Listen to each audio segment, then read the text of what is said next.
चलो स्टूडेंट्स, इस लेक्चर में हम देखने वाले आखिरी पार्ट इस चैप्टर का और आज ये चैप्टर खत्म हो जाएगा। तो ध्यान से सुनिए, हमने किया था last time electrophilic substitution reaction of haloarenes, जिसके अंदर हमने पढ़ा था हेलोजिनेशन, सल्फोनेशन एंड नाइट्रेशन। तो आज सबसे इंपॉर्टेंट टॉपिक हम पढ़ने जा रहे हैं जिसका नाम है फ्रीडल-क्राफ्ट रिएक्शन, और आने वाले भी चैप्टर्स में ये आने ही वाला है। तो ध्यान से सुनिएगा, हम क्या पढ़ने वाले हैं, दैट इज फ्रीडल-क्राफ्ट रिएक्शन। अब देखिए, फ्रीडल-क्राफ्ट के दो रिएक्शन है, एक होता है असाइलेशन, एक होता है अल्काइलेशन। तो मैं पहला वाला स्टार्ट करने जा रहा हूँ, ठीक है। ध्यान से सुनिएगा, पहले वाले का नाम है अल्काइलेशन। अब ध्यान से सुनिए, जब भी मैं लिखता हूँ अल्काइलेशन तो ये आपको कहीं लिखना नहीं होता है, बट आप याद रखिए कि आपको एल्काइल ग्रुप, ये आर डैश ग्रुप को क्या कहा जाता है, एल्काइल ग्रुप कहा जाता है। या अल्काइल ग्रुप अटैच करना होता है, ठीक है, अल्काइल ग्रुप अटैच करना होता है।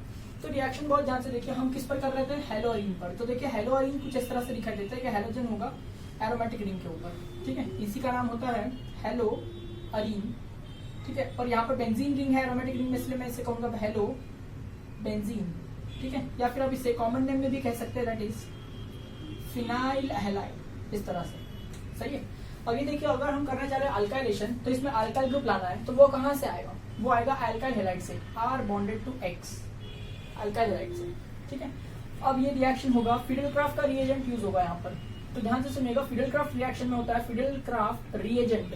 फ्रीडल-क्राफ्ट रिएजेंट क्या होता है, ध्यान से सुनिएगा, एनहाइड्रस AlCl3 प्लस पाइरिडीन, ये होता है फ्रीडल-क्राफ्ट रिएजेंट।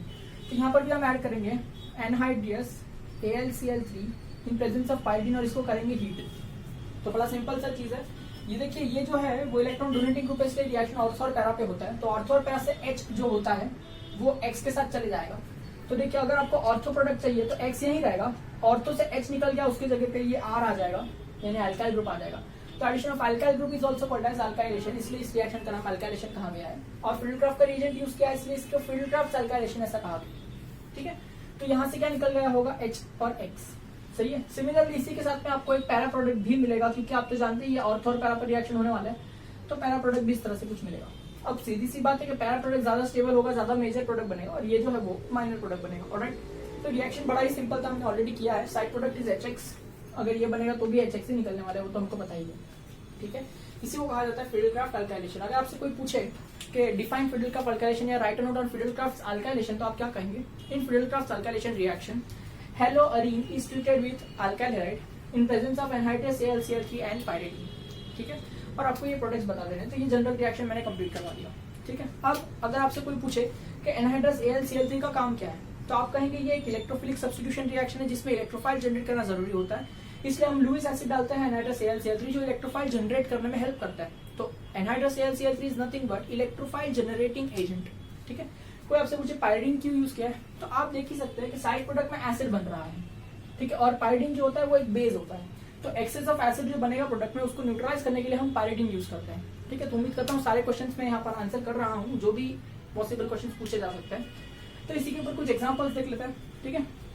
जैसे एग्जांपल में मैंने आपसे कहा कि प्रिपेयर, चलिए मैं लिख ही देता हूँ एग्जांपल, ठीक है। देखिए, जिससे आपसे पूछा गया एग्जांपल में, that is prepare 4-chlorotoluene from phenyl chloride.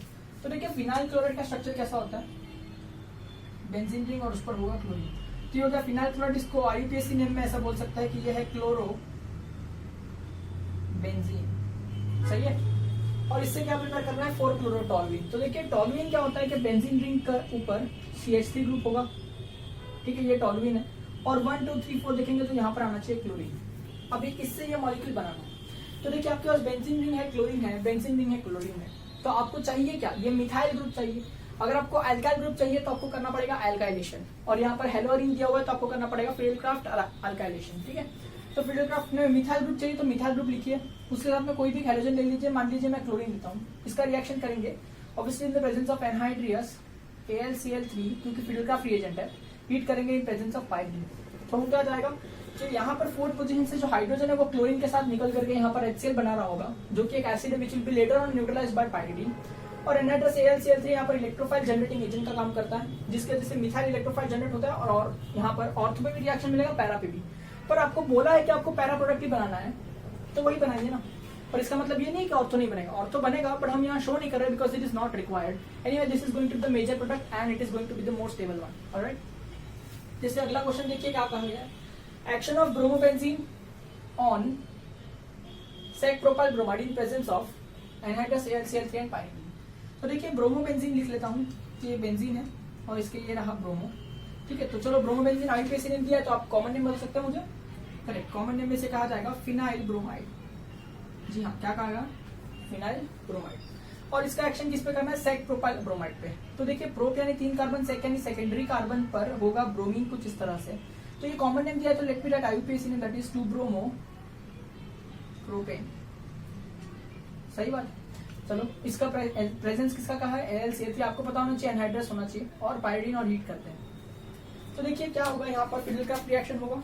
अब देखिए मैंने ब्रोमीन यहाँ लिया है तो आपको पता है इसके हिसाब से ये दोनों पोजीशंस ऑर्थो हो गई और ये वाली पोजीशंस पैरा हो गई। सही है ना। तो अगर मैं ब्रोमीन यहाँ पर लेता तो ऑर्थो पोजीशन सी होती है कि नहीं, और पैरा पोजीशन ये वाली होती है। तो आपको सोच समझ के करना है कि आप ब्रोमीन जहां पर अटैच करेंगे वहां से आपको ऑर्थो पैरा गिनने आता है, और उम्मीद करता हूँ ये तो आपको आता ही होगा।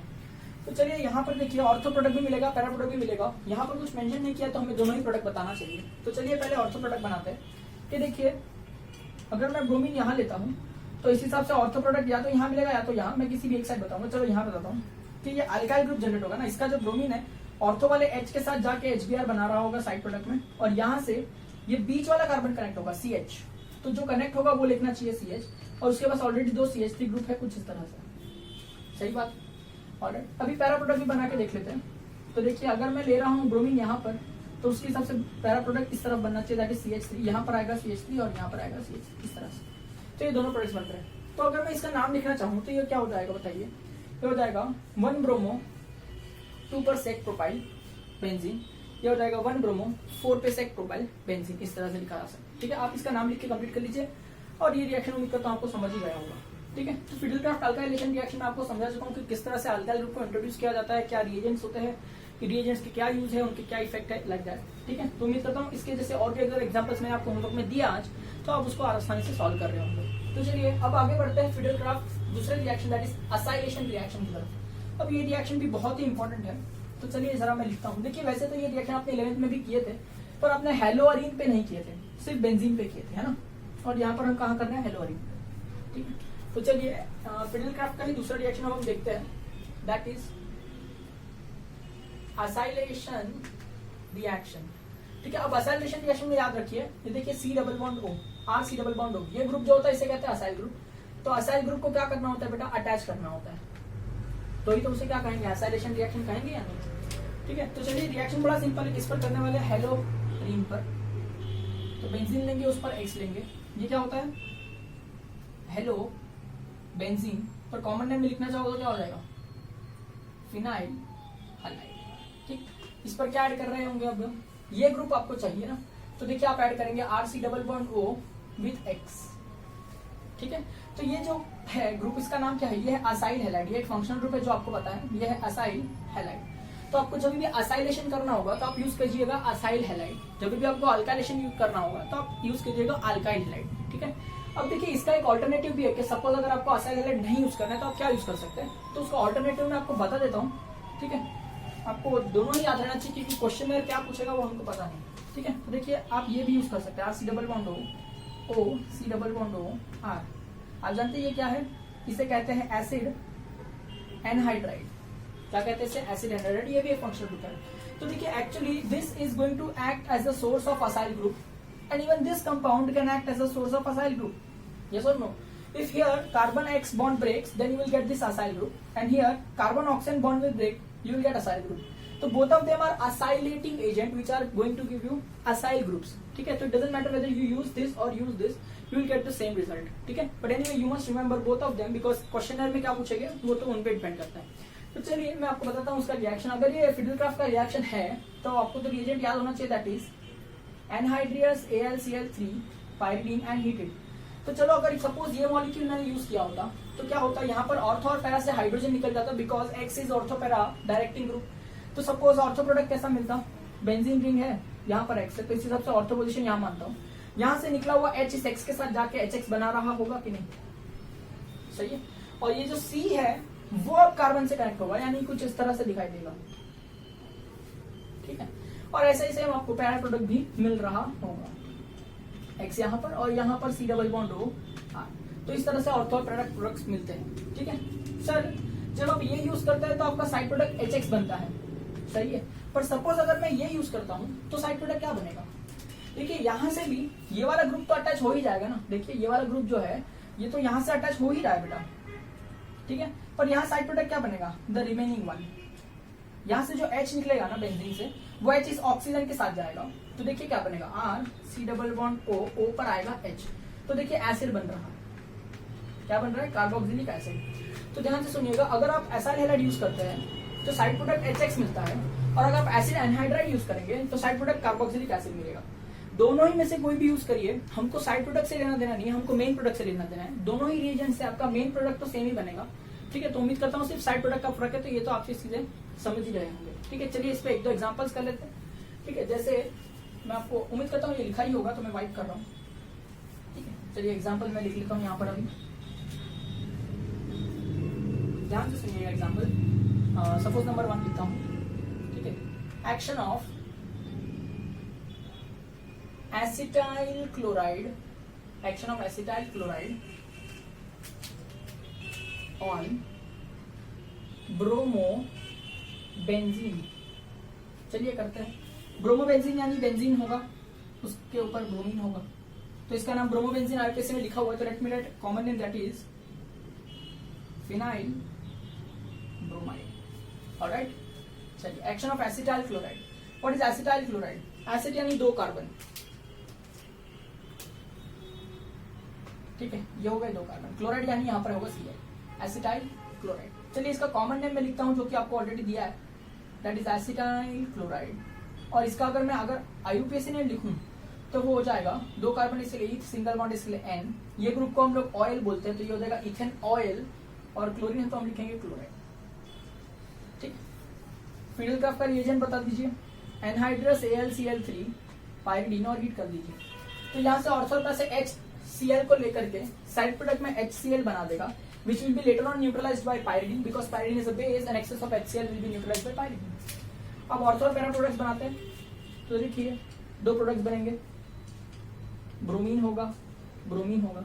एक प्रोडक्ट ऑर्थो बनेगा यानी ऑर्थो पर C double bond O which is connected to CH3 ऐसा आएगा, और एक प्रोडक्ट पैरा पे आएगा that is C double bond O CH3। ठीक है, now let us name these compounds because these are really important। तो ध्यान से सुनिए, इसमें जो पैरेंट यूज हो रहा है ना ये वाला, ये बहुत ही फेमस कंपाउंड है जिसे कहा जाता है एसिटोफिनोन। जिसे क्या कहा जाता है? एसिटोफिनोन। और इस एसिटोफिनोन के हिसाब से सेकंड पोजीशन पर ब्रोमीन है, इसलिए मुझे लिखना चाहिए 2 ब्रोमो एसिटोफिनोन। सेम में इसका भी हम नाम लिख सकते हैं, that is 4 bromo acetophenone. Tell me who is the major compound? 4 bromo acetophenone is a major product because उसके अंदर सबसे ज्यादा स्टेबिलिटी होगी, बिकॉज यहाँ रिपल्शन फैक्टर बहुत कम है। यहाँ पास में तो रिपल्शन फैक्टर ज्यादा होगा, इसलिए स्टेबिलिटी कम होगी, और वो क्या बनेगा? Minor product. तो इस तरह से यहाँ पर कंपाउंड बनते हैं। तो इस तरह से मैंने यहाँ एसिटाइल क्लोराइड लिया है, तो आपको एसिटोफिनोन मिल रहा है। अगर आप और कोई कंपाउंड लेंगे 3 कार्बन, 4 कार्बन, 5 कार्बन, तो उस हिसाब से इसका भी नाम जो है वो बदलते जाएगा। ठीक है, तो उम्मीद करता हूँ ये रिएक्शंस आपको समझ में आए होंगे। एग्जाम्पल में अगर आपको दूंगा होमवर्क में, तो आप आसानी से कर रहे होंगे। ठीक है, ऑलराइट। तो देखिए अभी हम पढ़ने वाले uses and environmental effects of some polyhalogen derivatives. Polyhalogen compound जो होते हैं उनके क्या यूजेस होते हैं और क्या ही उनका एनवायरमेंट पे इफेक्ट होता है, वो हम देखने वाले हैं। तो एक एक करके साइड से देखेंगे। पहला वाला जो एग्जांपल मैं आपसे सिखाने वाला हूँ वो है, ध्यान से सुनिएगा, उसे कहते हैं DCM। बहुत फेमसली कहा जाता है DCM, बहुत लोग केमिस्ट्री की भाषा में DCM ऐसा यूज करते हैं। तो DCM का मतलब होता है डाई क्लोरोमीथेन। ठीक है, जिसका एक नाम होता है मिथिलीन डाइक्लोराइड।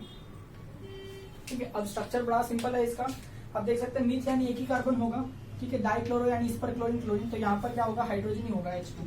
तो देखिए CH2Cl2 इसका फॉर्मूला बनता है। ठीक है, और ये अगर मेरी बात सुनो तो इसे कहेंगे जेमिनल डाइलाइड, क्योंकि एक ही कार्बन पर 2 हाइड्रोजन जमे हुए, तो ये जेमिनल डाइलाइड का फंडा है। ठीक है, DCM को डाइक्लोरोमीथेन या फिर आप कह सकते हैं मिथिलीन डाइक्लोराइड। अब देखिए ये जो कंपाउंड है इसकी प्रॉपर्टीज देख लेते हैं। ये जो होता है वो एक स्वीट स्मेलिंग कंपाउंड है। ठीक है, दूसरी बात ये कंपाउंड वॉलेटाइल है। ठीक है, तीसरी बात इसको यूज किया जाता है एज अ सॉल्वेंट और एज अ प्रोपेलेंट, ठीक है। रॉकेट फ्यूल्स के अंदर जो प्रोपेलेंट का काम करता है, फ्यूल का काम करता है, उसके अंदर यूज किया जाता है एरोसोल के फॉर्म में, और या तो फिर सॉल्वेंट की तरह यूज किया जाता है। ये इसके यूजेस है, ठीक है। बहुत ही बेहतरीन सॉल्वेंट है, बहुत बार बहुत सॉल्वेंट्स में यूज किया जाता है डीसीएम। तो लकीली अपने एग्जांपल में एक भी ऐसा एग्जांपल नहीं है जिसमें DCM as a solvent use किया गया है, लेकिन मैं जानता हूँ बहुत सारे सिंथेटिक रिएक्शंस और इंडस्ट्रियल रिएक्शंस जिसके अंदर डीसीएम को यूज किया जाता है, ठीक है। और मैं आपको बताता हूँ इसका एनवायरमेंटल इफेक्ट, ठीक है। एनवायरमेंटल इफेक्ट क्या है, ध्यान से सुनिएगा। इसका एनवायरमेंटल इफेक्ट ये है कि दिस इज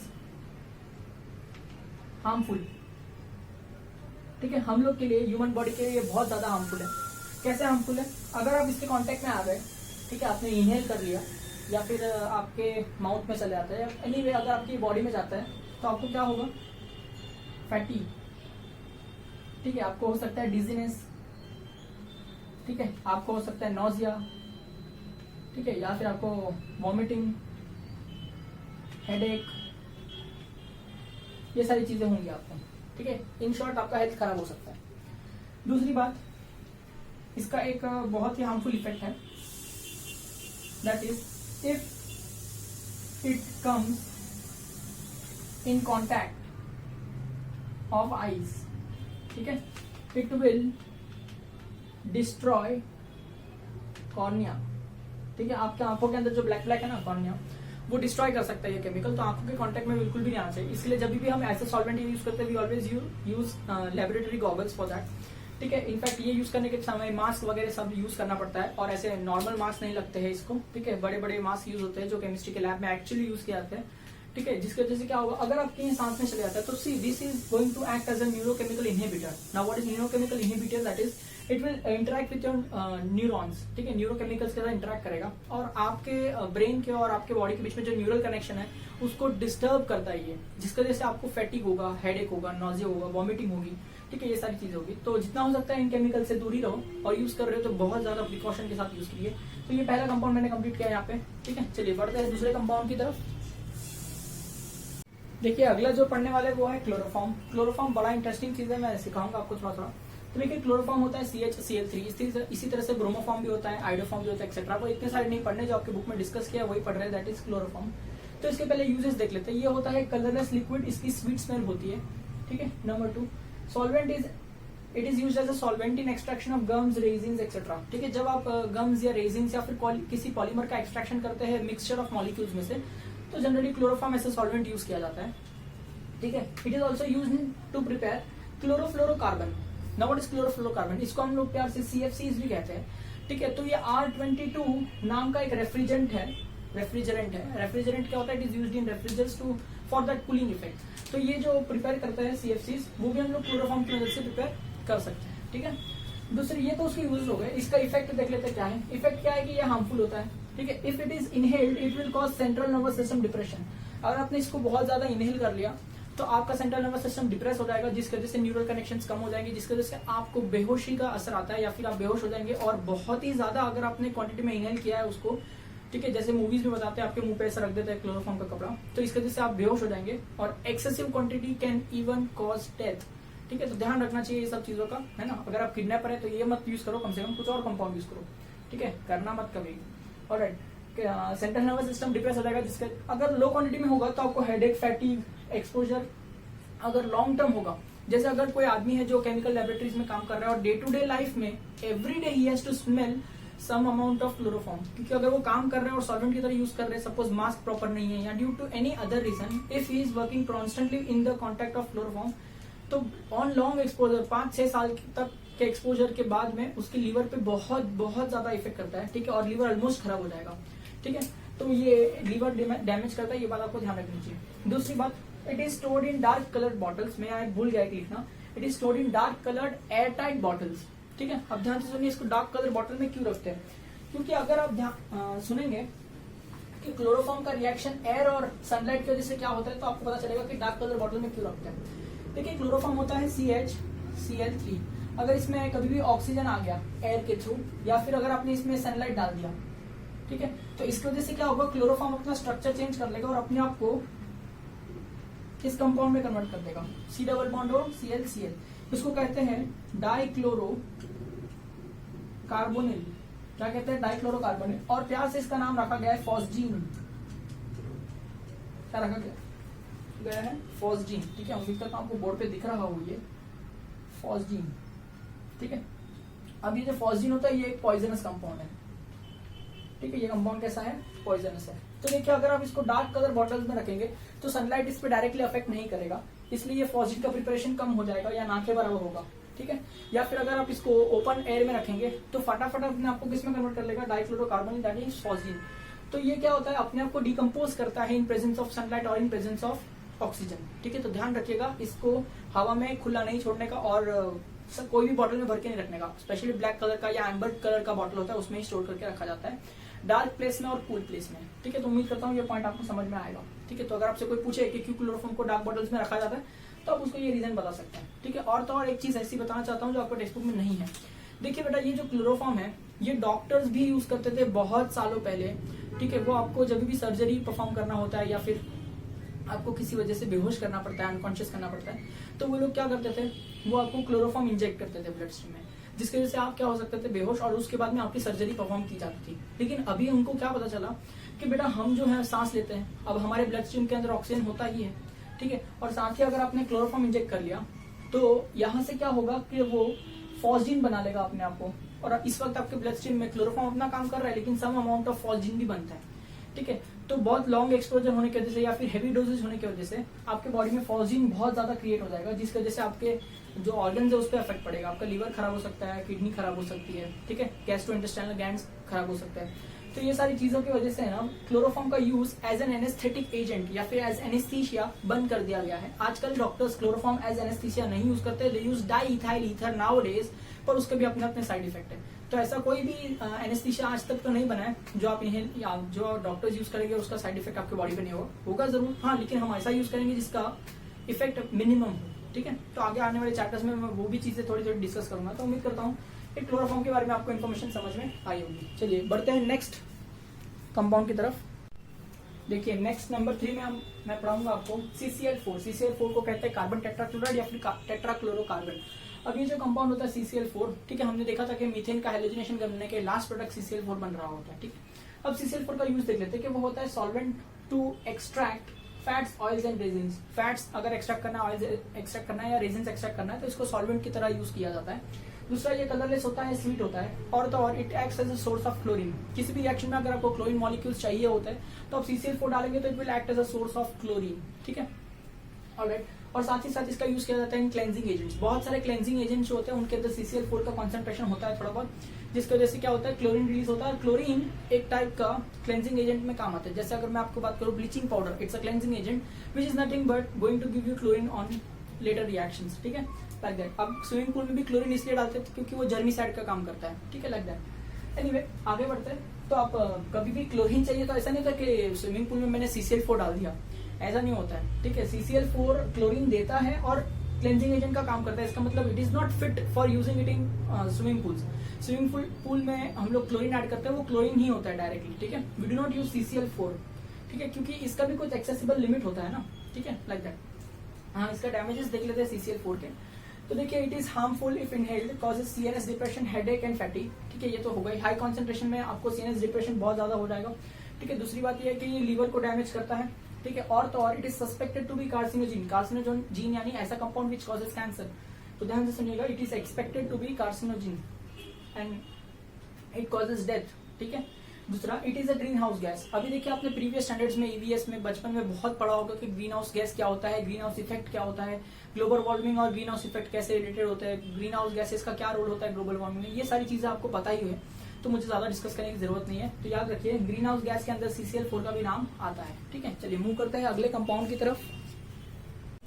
देखिए नेक्स्ट कंपाउंड है आइडोफॉर्म, जिसका फॉर्मूला है CH3। जैसे क्लोरोफॉर्म देखा था वैसे आइडोफॉर्म भी है। तो ये कंपैरेटिवली कम हार्मफुल है बाकी मॉलिक्यूल्स जो अब तक हमने देखे। देखिए ये होता है येलो कलर का विद डिसअग्रीएबल स्मेल। डिसअग्रीएबल स्मेल मतलब इतना अच्छा स्मेल नहीं होता है, किसी को इतना पसंद नहीं आता इसका स्मेल। देखिए जनरली मैं तो इसका ऐसे पहचानता हूँ कि it is hospital smelling compound. अब देखिए किसी भी हॉस्पिटल में आप जाएंगे ना तो आपको हॉस्पिटल का एक स्पेशली स्मेल आता है, जो हर हॉस्पिटल में आता है। हॉस्पिटल स्मेल ही बोलते हैं उसको। ऐसा क्यों है? क्योंकि देखिए ध्यान से, ये जो आइडोफॉर्म होता है ये एक टाइप का एंटीसेप्टिक कंपाउंड है। एंटीसेप्टिक यानी क्या? ये जर्म्स को मारता है या फिर सेप्टिक होने से रोकता है आपके वुंड्स में। ठीक है, एंटीसेप्टिक प्रॉपर्टीज इस कंपाउंड के पास में। तो जो हॉस्पिटल वाले होते हैं वो जब पोछा मारते हैं अपने हॉस्पिटल में, तो उनके साथ में वो जो फिनाइल का पोछा मारते हैं, फिनाइल के साथ में आइडोफॉर्म भी उसमें होता है, जिसके वजह से आइडोफॉर्म का स्मेल पूरे हॉस्पिटल में आता है। तो अब दुनिया के किसी भी हॉस्पिटल में चले जाओ, आपको हॉस्पिटल का एक स्पेशल कैरेक्टरिस्टिक स्मेल आता है, और वो आइडोफॉर्म की वजह से होता है। तो ऐसा नहीं है कि हॉस्पिटल का स्मेल आइडोफॉर्म की वजह से होता है, आइडोफॉर्म है इसलिए हॉस्पिटल का स्मेल उसको मिल रहा है, ठीक है, लाइक दैट। तो सुनिए ध्यान से, ये होता है antiseptic, it healing of wounds में यूज किया जाता है, ठीक है। जैसे आप लोग स्कूल में अगर कभी गिरे होंगे, देखिए मेरे स्कूल में तो ऐसा था, अब आप नई जनरेशन, आप मुझे पता नहीं आपके स्कूल में ऐसा था कि नहीं। तो जब भी हम गिरते थे और टीचर के पास जाते थे कि हमको यहाँ पे वुंड हुआ है, तो वो क्या करते थे, वो एक रेड कलर का सोल्यूशन आपको लगा के देते थे, ठीक है। अब वो रेड कलर का सोल्यूशन क्या होता है, it is tincture of iodine, जिसके अंदर आयोडीन भी होता है और आइडोफॉर्म भी होता है, ठीक है, वो मिक्सचर होता है। तो वो जो टिंचर ऑफ आयोडीन था ना, उसका भी स्मेल वैसा ही होता है, हॉस्पिटल स्मेल जैसा। तो वो टिंचर ऑफ आयोडीन में यूज करते हैं ताकि आपका जो वुंड है वो जल्दी से हील हो जाए। या फिर बहुत बार ऐसा भी होता है कि डॉक्टर्स अगर आपको ड्रेसिंग करते हैं ना, तो they wash that wound with iodoform and then they dress it up, ठीक है। तो ड्रेसिंग ऑफ वुंड्स में भी ये काम आता है। और तो और एक बात इंपॉर्टेंट है कि ये येलो कलर का है, और ध्यान रखिए क्रिस्टलाइन इन नेचर, ये पाउडर्ड फॉर्म में होता है, इसका हम सोल्यूशन बना के यूज करते हैं, ठीक है। ऑलराइट, चलिए अब आगे देखते हैं इसके इफेक्ट्स। सबसे पहले तो इसका स्मेल इतना गंदा होता है कि आपको रेस्पिरेटरी इरिटेशन हो सकता है। आईज में गया तो आईज इरिटेशन हो सकता है, बहुत लोगों को स्किन सेंसिटिव होता है, तो लगाने से स्किन भी इरिटेट हो जाता है, ठीक है। दूसरा, हायर कॉन्सेंट्रेशन में अगर आप यूज करेंगे तो आपको डिजीनेस होगा, फैटिक हो सकता है, नॉजिया हो सकता है, ठीक है। सेंट्रल नर्वस सिस्टम जो है वो डिप्रेस हो सकता है, ठीक है। दूसरा एक और इसके अंदर दैट इज विजुअल डिस्टर्बेंस, ठीक है। अगर आपने इसको इनहेल कर लिया बहुत ज्यादा, या फिर आपने ड्रिंक कर लिया गलती से कभी, तो बहुत इफेक्ट होगा आपकी बॉडी पे। और सबसे ज्यादा इफेक्ट विजुअल डिस्टर्बेंस का होता है, मतलब आपको कुछ अच्छे से दिखाई नहीं देगा, ठीक है। तो उम्मीद करता हूँ ये पॉइंट्स आपको समझ में आ रहे हैं अबाउट आइडोफॉर्म, ठीक है। चलिए बढ़ते हैं नेक्स्ट कंपाउंड की तरफ। अब देखिए मैं आपको पढ़ाऊंगा फ्रियॉन्स के बारे में। तो फ्रियॉन्स क्या होता है, it is organic compounds of chlorine and fluorine including CFC, CFC यानी क्लोरोफ्लोरोकार्बन, जिसके 3 एग्जांपल्स दिए हुए, दैट इज, ध्यान से सुनिएगा, डाइफ्लोरोमीथेन। डाइफ्लोरोमीथेन का फॉर्मूला कुछ इस तरह से होगा, और इसका इंडस्ट्रियल नेम है R12, ठीक है। दूसरा वाला दिया है क्लोरोडाइफ्लोरोमीथेन, ठीक है। तो देखिए इस फॉर्मूला क्या होगा, CHClF2, इसका इंडस्ट्रियल नेम दिया गया है R22। और तीसरा वाला होता है, सॉरी ये मैंने गलत लिखा है, तीसरा वाला होता है ट्राइक्लोरोफ्लोरोमीथेन, ठीक है। तो देखिए मीथेन में एक ही कार्बन होता है, ट्राइक्लोरो और एक फ्लोरो, इस तरह से ये फॉर्मूला हो जाएगा CCl3F।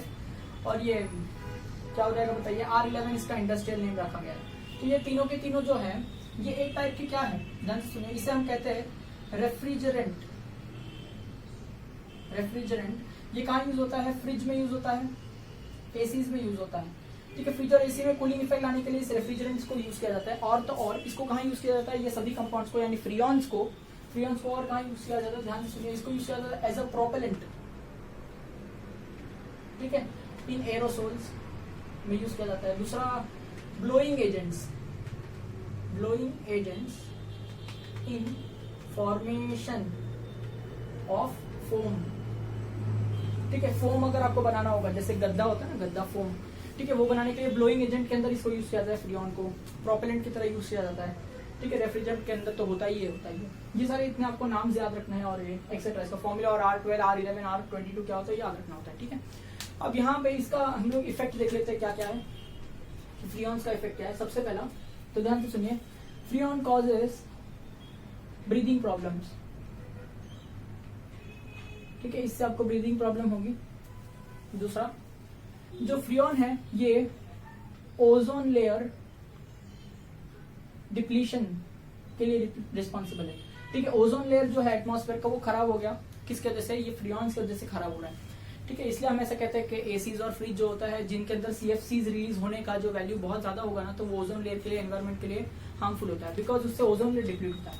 अब कैसे डिप्लीट होता है ओजोन लेयर, वो भी मैं आपको सिखा देता हूँ। फॉर एग्जाम्पल मैं एक फ्रियॉन कंसिडर करता हूँ, जैसे CCl3F, ये है this is I guess R11, हाँ R11 ही है, देखिए CCl लाइक दैट, ठीक है। अब देखिए स्ट्रेटोस्फीयर में, देखिए इसका जो आंसर है, अगर आपको पढ़ना है कि कैसे डिप्लीशन होता है ओजोन लेयर का, तो ये पेज नंबर 230 पर दिया है ग्रीन बॉक्स के अंदर। मैं वही सिखा रहा हूँ आपको, पर मैं सारी चीजें डिटेल में इंग्लिश में लिख नहीं रहा हूँ, ठीक है। मैं आपको समझा रहा हूँ कैसे हो रहा है। तो देखिए ओजोन लेयर जो है, ओजोन क्या होता है O3, और ये कहाँ होता है स्ट्रेटोस्फीयर के पास। अब देखिए स्ट्रेटोस्फीयर में अगर ये कंपाउंड चलेगा तो ये ओजोन से रिएक्ट करेगा। कैसे रिएक्ट करेगा, इसमें से क्या होगा, कार्बन क्लोरीन का बॉन्ड ब्रेक हो जाएगा। तो देखिए ये CCl2F, ये बहुत ही ज्यादा अनस्टेबल कंपाउंड प्रिपेयर हो जाएगा, और साथ में क्या हो जाएगा, यहाँ से क्लोरीन रिलीज होगा, ठीक है। अब ये जो रिलीज क्लोरीन है ना वो ओजोन के साथ रिएक्ट करता है। देखिए रिलीज क्लोरीन ओजोन के साथ रिएक्ट करेगा। ये जो क्लोरीन है वो अकेला है, बहुत ज्यादा रिएक्टिव है, नेसेंट क्लोरीन है। तो ये क्या करेगा, यहाँ से करेक्ट ClO बनाएगा क्लोरेट, ठीक है, ऑक्सीजन मॉलिक्यूल को अलग कर लेगा। अब ये जो ClO है, ठीक है, वो आगे जाके क्या करेगा, वो ऑक्सीजन से रिएक्ट करेगा, ठीक है, और अपने आप को क्या बना लेगा, Cl रेडिकल और ऑक्सीजन मॉलिक्यूल, ठीक है। तो इस वजह से क्या हो रहा है, देखिए फिर से नेसेंट क्लोरीन जनरेट हो गया। अब वो नेसेंट क्लोरीन क्या करेगा, फिर से ओजोन के साथ रिएक्ट करेगा कि नहीं, और फिर से ये साइकिल चलती रहेगा। इसका मतलब एक भी क्लोरीन अगर जनरेट हुआ ना नेसेंट क्लोरीन स्ट्रेटोस्फीयर में, तो वो सभी ओजोन को बिगाड़ देगा और सभी ओजोन को स्प्लिट करके oxygen molecule and one nascent oxygen में कन्वर्ट कर लेगा, लाइक दैट, ठीक है। तो इसकी वजह से क्या हो रहा है कि अगर एक भी क्लोरीन लिया ना तो हजारों ओजोन मॉलिक्यूल्स खराब कर देगा, यानी ओजोन लेयर का डिप्लीशन है ना वो हो जाएगा। तो अगर ये फ्रीऑन बहुत ही कम क्वांटिटी में भी रहेगा ना तो भी ये बहुत हार्मफुल होता है ओजोन लेयर डिप्लीशन के अंदर, ठीक है। तो प्लीज आप क्वेश्चन पेज नंबर 230 में ग्रीन बॉक्स में दिया हुआ है, how does ozone layer gets affected due to freons, तो उसको आप पढ़ लीजिए एक बार, तो बढ़िया रहेगा। एनीवे बाकी इसका कुछ और तो खास साइड इफेक्ट नहीं, हाँ इसको ग्रीन हाउस गैस भी कहा जाता है, ठीक है, इन अ वे। और तो उम्मीद करता हूँ कि फ्रीऑन्स के बारे में आपको पता रहेगा। चलिए अब बढ़ते हैं आगे। तो देखिए डीडीटी का मैं आपको सबसे पहले क्या सिखाना चाहूंगा, next compound that is DDT, उसके बारे में सिखाऊंगा, बहुत इंपॉर्टेंट कंपाउंड है। तो डीडीटी का स्ट्रक्चर देख लीजिए किस तरह से बनाना है। चलिए मैं आपको एक बार बना के ही बताता हूँ, तो आपको थोड़ा कॉन्फिडेंस आएगा कैसे बनाना है। देखिए डीडीटी बनाने के लिए आपको पहले 2 कार्बन बनाने होंगे जिनके बीच में सिंगल बॉन्ड है, ठीक है।